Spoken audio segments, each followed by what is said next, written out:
Hey, welcome back, everybody. Time once again for another episode of OC Spotlight. The one show, maybe the only show, that shows you the most incredible people doing the most amazing things. And if you're a son of Aaron, if you're one of the millions of Irish Americans with Irish heritage here, you're going to love this story like I do so many years. We've been covering the Newport Beach Film Festival, and this year is no different. They have a large contingent of films from Ireland, and we're privileged to have with us today the director of one of those films, who's with us right now. And I'm going to try and see if I don't butcher his name in the Irish language. I should know better because I think of myself as so Irish, but we're going to try this. Is it Ruan Magan? Yep, that's just perfect, Paul. Nice to meet you. Pleasure to meet you, sir. And you're doing a film that is this its first showing? I'm assuming not. I'm assuming it's been shown in other places, other festivals. But it's in the Irish language, what I always think of as Celtic. But I know it's more commonly called just the Irish language. Why not? This is the older than English. And the film is spelled one way, but it's pronounced differently. I'm going to see if I can pronounce it in Irish. Is it Bacha? Mm-hmm. That's right. But it would be spelled what in English if I saw it in the letters spelled out? Well, yeah, no, I mean, well, it might look like BAITE in English. Right. There's a fada on the a fada is a very important thing. It changes an A in the Irish language from an A to an A. So it's Bacha. Okay. Yeah, so and that's the little accent symbol or whatever that you see over the letter.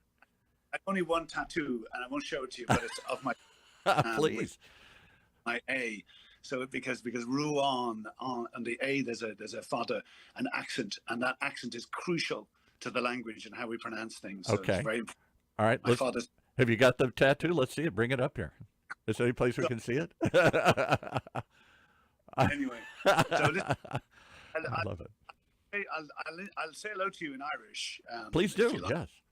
So Ruan Magan is an dom. Tá caintla to bailach lia. Agus is Misha Storehord and Scanon Bacha.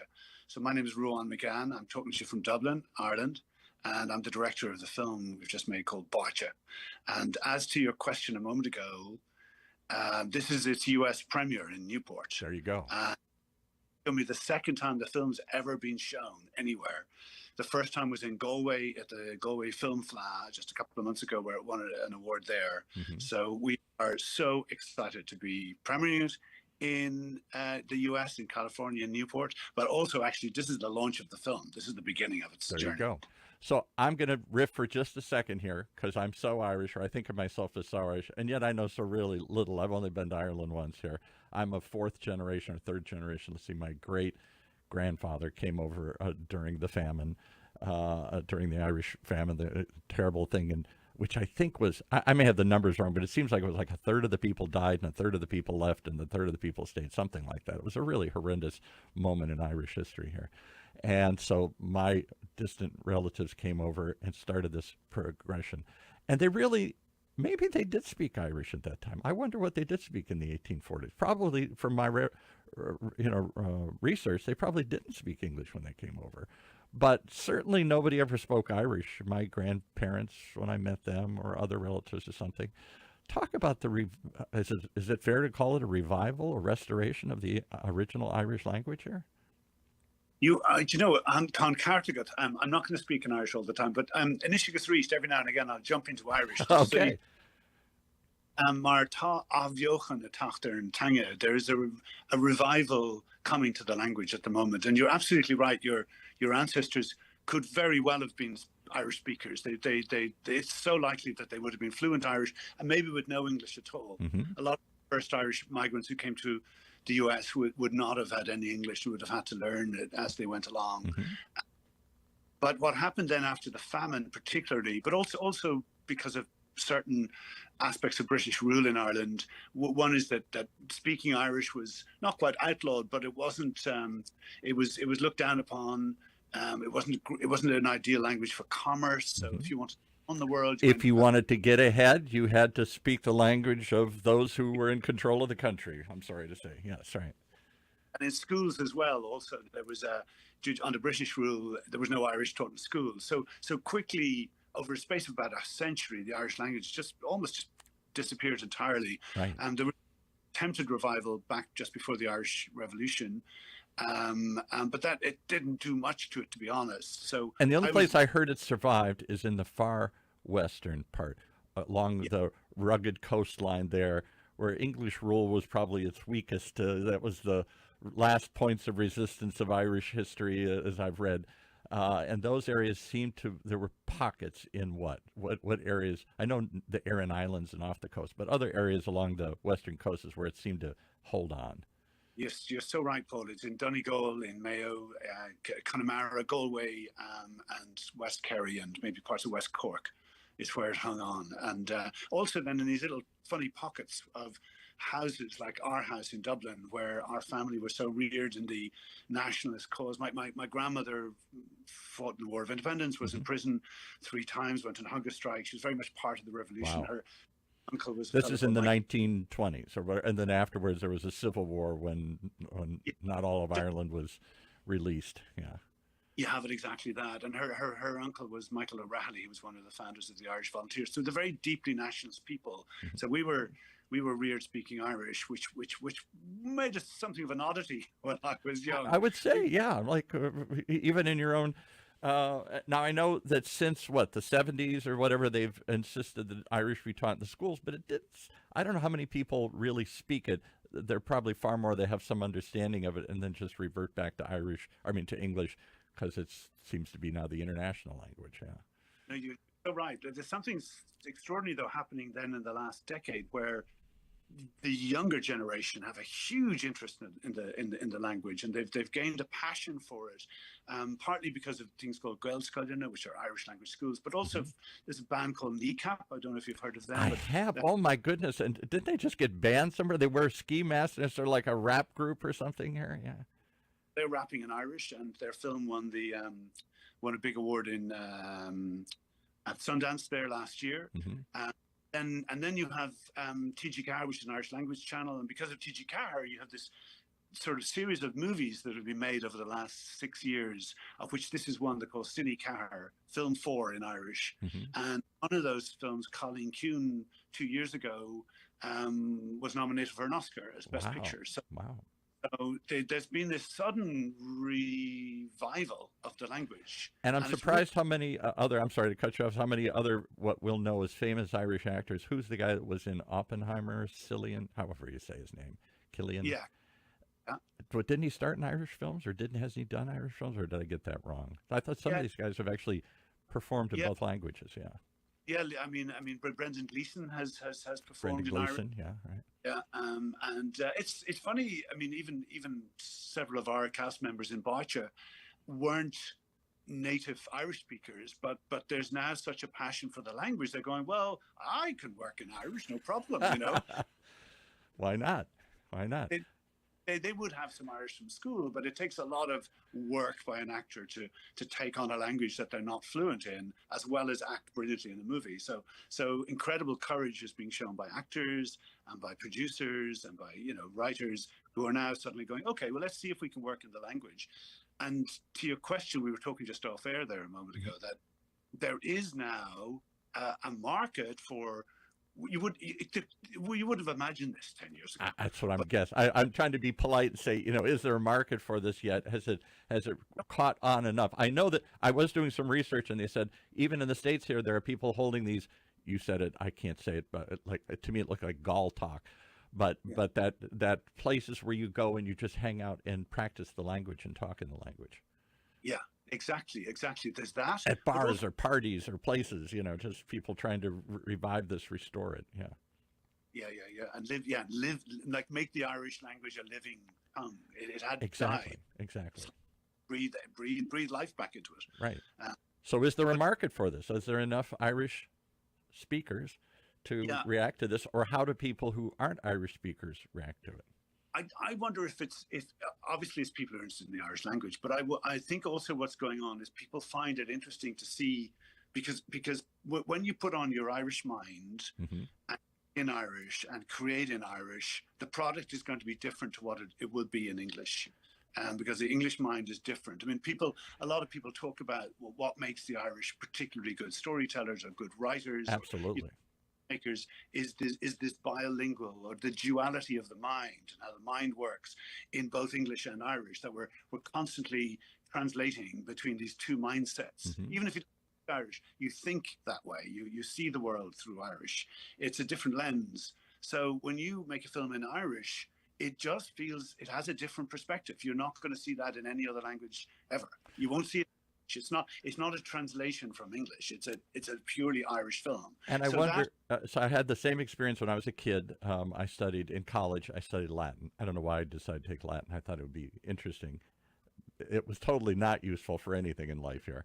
But I spent 4 years studying Latin, and to read the Aeneid, the famous tale, the Homeric tale as Virgil wrote it in Latin and reimagined it for the Romans, their grand epic here. I was also studying it in English at the same time, simultaneously. And I'd go to one class and they'd talk about, here's the power of this passage, here's what the guy's talking about. And then I'd say, but that's not what he said.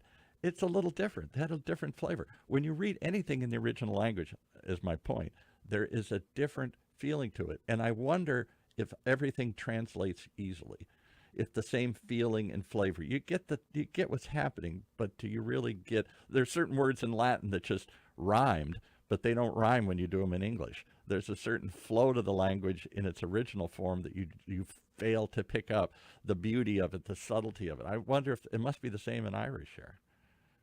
I think you're so right. What was I going to say? Nautes con hastes festinibatin agri, of course. Is the Of course. We should have little Google subtitles here or something here. Yeah. So does it, when you write something in Irish, Yeah. how does that change the story? And then is it a struggle when people just watch it with subtitles to get this, are they losing part of it?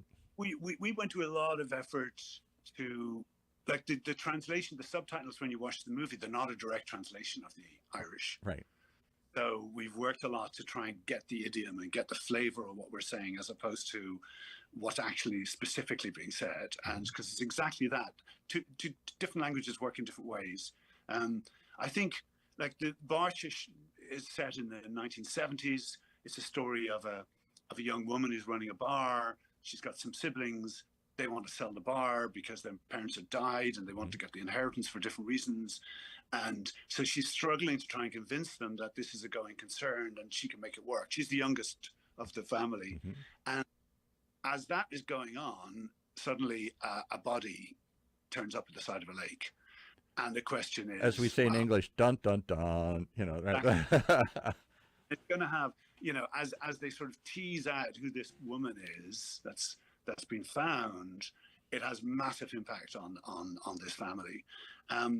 It's a very Irish story, but it's also, you know, that's an international detective mystery story. You could make that in any language. Mm-hmm. But the way it plays out and the insights you get to the characters, the insights you get to the locality are very much of Ireland and of the Irish mindset. And the humor is quite funny. It's quite dark in places, quite funny in other places. That humor is also quintessentially Irish. And that seems to ran through my family. And it struck me, the one trip I made to Ireland, it ran through everybody I talked to.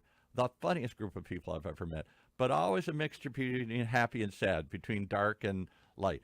And I'll give you my observation. When I went there, I thought, of course, it's the land itself. It's lush green, and so you think it's this green paradise, but it's a gray land, gray rocks, and it's very gray, overcast a lot of the time. Even in the summertime, the rains and stuff here. And I thought it's that constant duality between light and dark. And it seems like the humor was a way to deal with this, and the struggle, centuries of oppression and being under others' rules. All of that could have beat them down. Instead, it created this kind of Irish sense of humor, which is kind of dark, and it sometimes, you know, way up or way down. That was the way my grandmother used to describe it. There's no in between.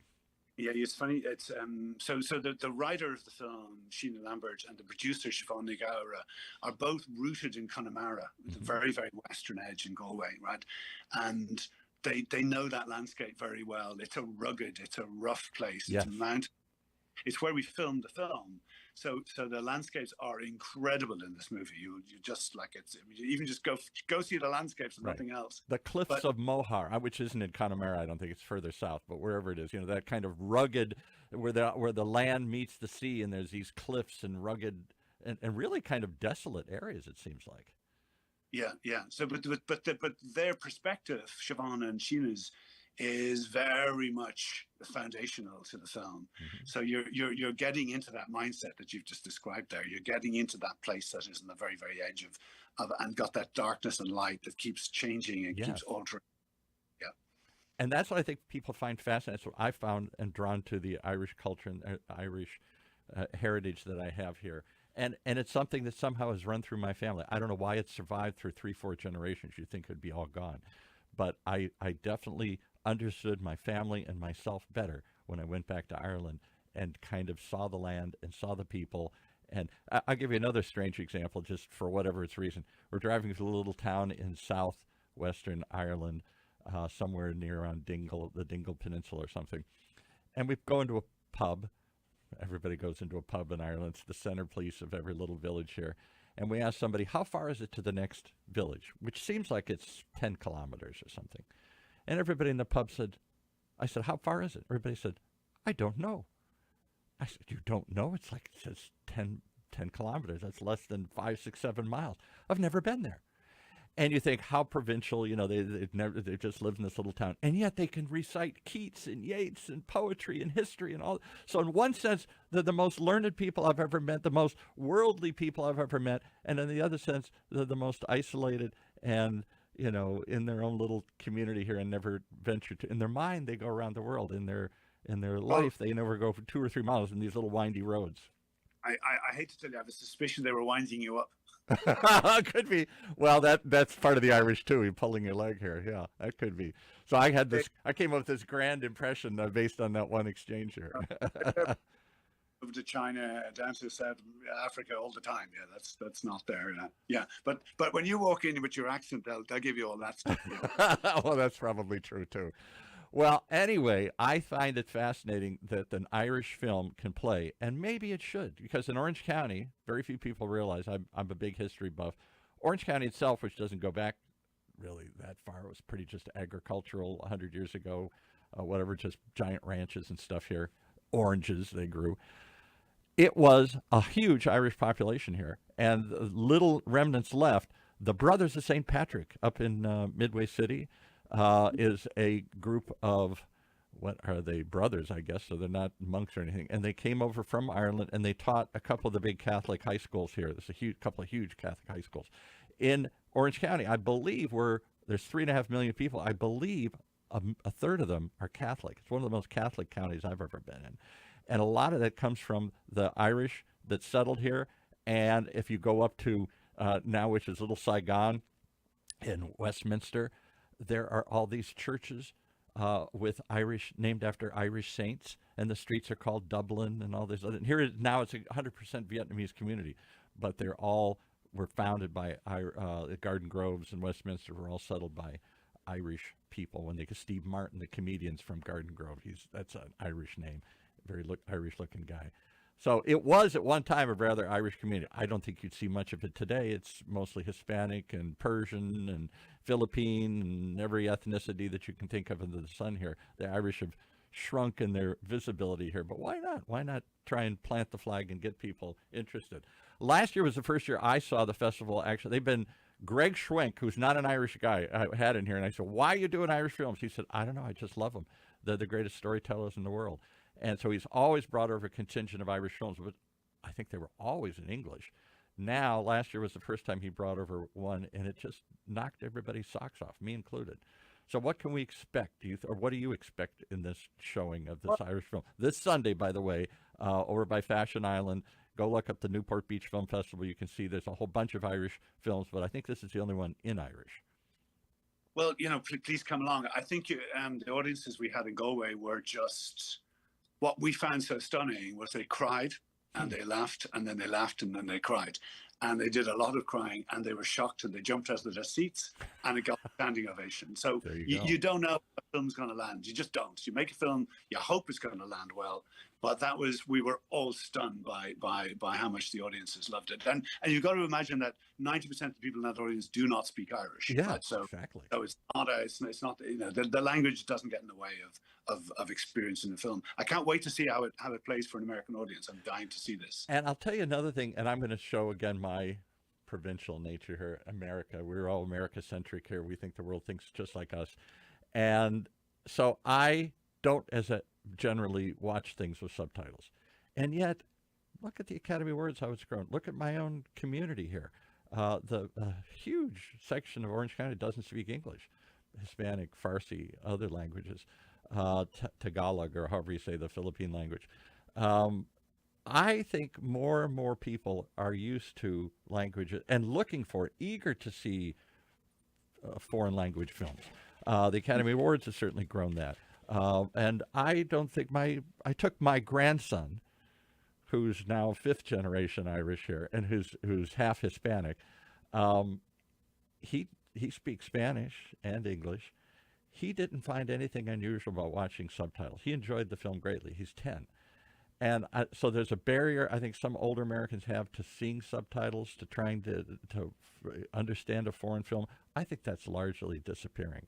And I think the Newport Beach Film Festival is a great example that they have tons of different international spotlights all over the world, and they're all packed and they're all sold out. And I expect this one will be too. So I think you're going to be surprised. I was very surprised how people responded last year to an Irish language film. And I think this one will be even more interesting because it has more of a detective story and a family story and all this other kind of stuff built into it here. How did you come to this? How did you come to make this film? Give us a quick background on. Is it hard to finance an Irish film? Is it, or is there a whole thriving industry making these? Well, I've been working in the film business for a bunch of decades. I worked with Ron Howard years ago, and Alan J. Pakula, and Neil Jordan, Mel Gibson. Neil Jordan, he was the first one I saw bringing over Irish films and all that stuff. I think he was here. Was he here last year? I think did he do In the Name of the Father with? Or no, that's Jim Sheridan, right? Sheridan, but yeah, so absolutely. So I've just been in the business for years. I've done a lot of documentary work as well. Made a big, I think it was very big in America, The Men Who Built America a few years ago. Oh, yeah. That's where they have they talk about the Fords and the Rockefellers and all that kind of stuff. So I directed that. And so anyway, so I've been in the business for a long time, making quite a bit of work as well in the Irish language. But it's only now in the last few years that we suddenly have this scheme available where the Screen Ireland, which is this government-run film board, grants money for Irish language. There's a competition. You have to win the competition. We won it last year. We got to make Boccia. And we're thrilled and excited by it. And thank you so much for having me on. It's great. And will this play around the world? Or, yeah. I mean, will this play in China? Will this play in other parts of Asia? Well, like there's lots of markets of the world who have no problem with foreign language films or subtitled films. So yeah, I mean, there's a huge distribution network that the film can wander in. It obviously starts on Sunday in America, but then it's released in Ireland, and then after that's going to be released around Europe, and it'll be back to America then. It'll be in a lot of film festivals in America early next year as well. So look out for it in Chicago and over the East Coast a lot. Well, and that's where the real Irish populations are huge in Chicago, huge in Boston, so there's a built-in audience of curiosity there to go hear this story. I would wonder, and when you go to these film festivals, what do you hope? Is it just to make a beachhead and get some interest going? Or do you look to pick up distributors? I don't know if they're distributors at this festival as much as they're at Sundance or something. Yeah, absolutely. We're always in the market for distributors. Yeah. So we'll have the cards ready. Because come on and sign up. You can see us there. Well, I think it's a marvelous opportunity to get into the Irish mindset, and I can tell you, I grew up in it. I didn't know what it was.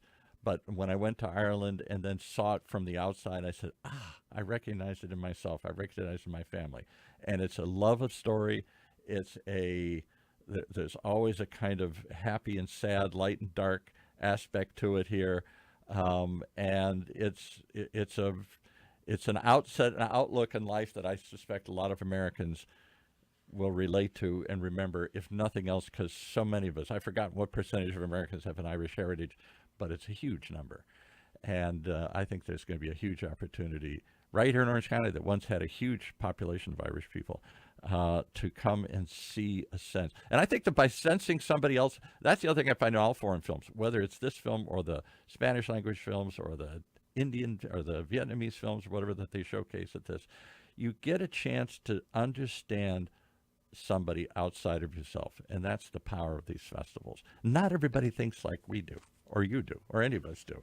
So we all need to get outside of ourselves and to understand each other here. More, not to get on a soapbox, but more so today than ever, where we're all so angry with the others. I think this is a chance to understand the others and to see people as not others, but as similar to us. So I hope that's what they'll get out of this film. I look forward to it. It's Sunday night. I don't have the exact theater in front of me here, but it's right around Fashion Island there. I think it's at 5:30. I can't remember the theatre's name. It's around 5:30 on Sunday night. Yeah. Okay, and you can go to Newport Beach Film Festival, and this film, spell it for those who are Irishly challenged like me. BAITE. BAITE. BAITE. And you're going to see this interesting detective story and family story, and I expect there's some twists and unexpected angles, if I understand the Irish storytelling tradition here. And I think you're going to be amazed by what you see. I'll be there. I look forward to seeing everybody else there. And I particularly thank you for joining us here today, all the way from Ireland. I'll let you take it out and say goodbye in Irish. Gur míle maith Paul, gur míle maith gahandine, agus tasúlagam go cíimiad an dánach sibh. From your lips to God's ears. I agree with everything he said, and thank you so much for joining us here. The Irish Language Film. Don't miss it, really. Go check it out this Sunday at the Newport Beach Film Festival. Thank you so much for joining us. Thank you, man.